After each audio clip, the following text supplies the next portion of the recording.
Channel को subscribe कर लें, बेल आइकन को दबा लें दूसरी तरफ ताकि लाइनदार आने पेज वाली नई वीडियो काम आपको नोटिफिकेशन केवल मिल लाइनदार सके। पेज पर ही करना है। तो आलोचनात्मक पाठ योजना यहाँ से शुरू होती है। सबसे पहले ऊपर दिनांक लिख दोगे, कक्षा जिस कक्षा से आपने मैटर उठाया है वही कक्षा आप लिख दोगे। उसके बाद कालांश लिख दोगे। आपका टीचिंग सब्जेक्ट, जैसे मैं आपके सामने गणित सब्जेक्ट की पाठ योजना रख रहा हूँ, तो गणित समय अवधि 40 मिनट, इकाई क्षेत्र मिति इकाई से ये लिया गया है। विद्यालय, यहाँ कोई भी एक विद्यालय का नाम लिख दोगे। प्रकरण ठोस वस्तुओं के आयतन और क्षेत्रफल, इस प्रकरण पे आपको पाठ योजना तैयार करनी है। इसी प्रकरण से संबंधित ब्लूम की टैक्सोनॉमी आपको लिखनी है। जैसे ज्ञान है तो ज्ञान को उस प्रकरण से रिलेटिव कर देना है, अवबोध को, फिर उसके बाद ज्ञानोपयोग को। उसके बाद नेक्स्ट आता है अभिवृत्ति, अभिवृत्ति को लिख दोगे। अभिरुचि, कौशल, और इसी के साथ ये जो तालिका है वो नीचे से बंद कर दोगे। उसके बाद इस तालिका से बाहर लिखना है शिक्षण सहायक सामग्री। उसके अंतर्गत मॉडल आता है, पॉइंटर आता है, चौक, झाड़न, ब्लैक, लपेट, फलक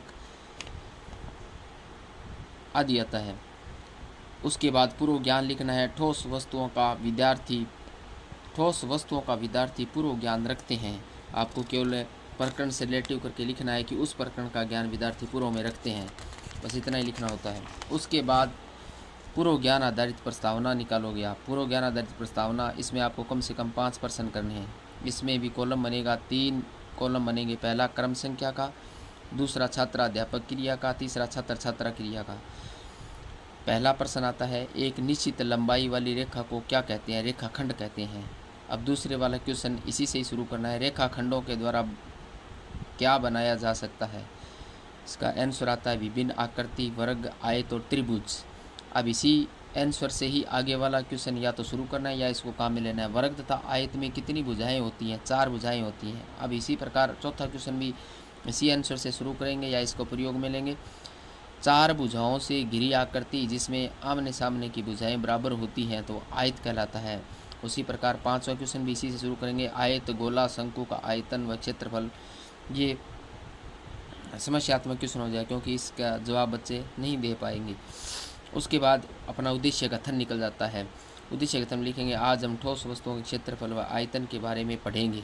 इसी उद्देश्य कथन पे आधारित, यानी ये वो हमारा प्रकरण है ठोस वस्तुओं के क्षेत्रफल व आयतन, उसको रेखांकित कर दोगे और इसी से संबंधित अपने आगे पाठ का विकास करेंगे। अब पाठारंभ अपना शुरू होता है तो इसमें आपके 5 कॉलम बनेंगे।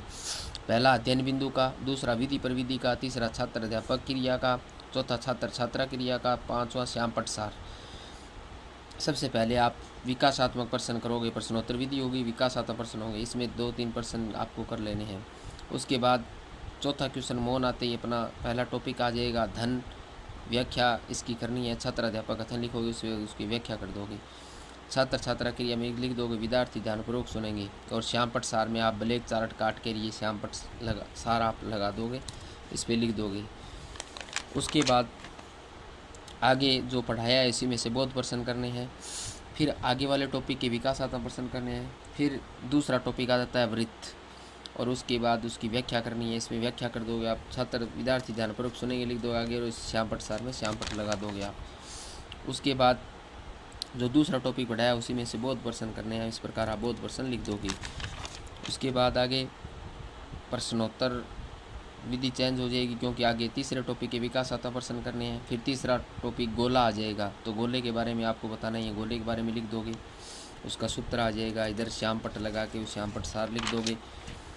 इसके बाद गोले का आयतन के साथ ये गोला भी आपने पढ़ा दिया। उसके बाद पढ़ाया है उसी में से बहुत प्रश्न करने हैं, तो बहुत प्रश्न आप कर लोगे। उसके बाद आगे देखिए, ये जो चार्ट लगाया है इस प्रकार आपको ब्लैक चार्ट यहाँ नहीं लगाना है, केवल अपने इसी कॉलम में डायरी में ही लिखना है मूल्यांकन प्रश्न। और जो पूरे पीछे 3 आपने जो टॉपिक पढ़ाए हैं, अब पूरे पाठ में से मूल्यांकन प्रश्न करने होते हैं, तो पूरे पाठ में से यहाँ 3, 4, 5 मूल्यांकन प्रश्न कर लोगे। छात्र क्रिया में आप उनके यहाँ पे इनके आगे आंसर आ जाएंगे। उसके बाद गृह कार्य नीचे लिखना है, तो गृह कार्य में से आप कोई 2 प्रश्न छात्रों को करने के लिए आप दे दोगे। तो उसके बाद गृह कार्य के आगे आप छात्र छात्रा क्रिया में लिख दो विद्यार्थी अपनी पुस्तक में अवश्य करके लेके आएंगे। और इसी के साथ ही आपकी दैनिक पाठ योजना पूरी हो जाती है। नीचे से बंद कर दोगे, इधर लिख दो पर्यवेक्षक के हस्ताक्षर और इधर लिख दो पर्यवेक्षक की टिप्पणी। तो ऐसे आपको ये आलोचनात्मक डायरी आपको बनानी है। इसी प्रकार आपकी आलोचनात्मक डायरी है वो बन जाएगी।